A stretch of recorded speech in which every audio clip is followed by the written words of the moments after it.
So one question I always get is people asking me how to debone a chicken. It's really, really simple. Today I'm just going to show you a simple filling.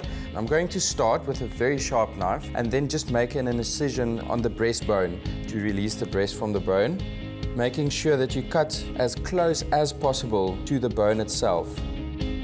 One quite important thing is try to keep the skin all intact in one piece, because this is what is going to be keeping the chicken together after we have stuffed it.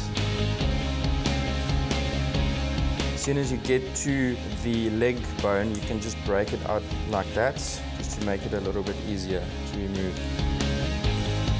What I'm doing at this stage is basically just removing the backbone flesh from the carcass itself, just making sure once again not to puncture the skin at all, because that will cover the whole deboned piece of meat.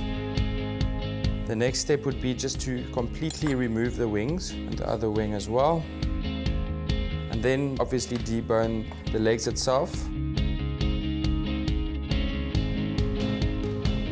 There we go. Now you will see you've got half a chicken of brown meat at the bottom and you've got the two breasts at the top, but they're quite thick. So what we want to do is just cut them in half and fold them over.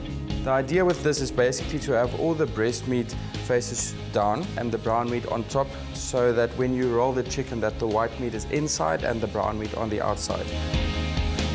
So now that we've deboned the chicken, we're going to move on to the fillings. I've chopped up one butternut, one packet of bacon, a couple of sprigs of thyme, and I've roasted it with a little bit of dewell canola oil on about 200 degrees in the oven for about 20 minutes. What I'm going to do now is just remove the sprigs of thyme, about 2 pieces of feta cheese.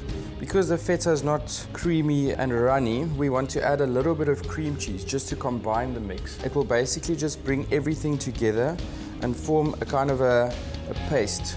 The idea is you want 3/4 of the chicken and start rolling it to the top.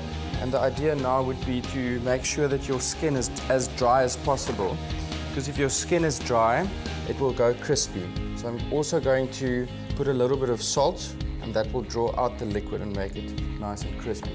And you can just transfer the chicken to the roasting tray, making sure that everything is still tucked in. And then it goes straight into a preheated oven of about 180 degrees for, I'd say, 25 to 30 minutes. It looks absolutely beautiful. Crispy skin on top, it's juicy, beautiful stuffed chicken roll. Brought to you by Be Well. Love, food, life.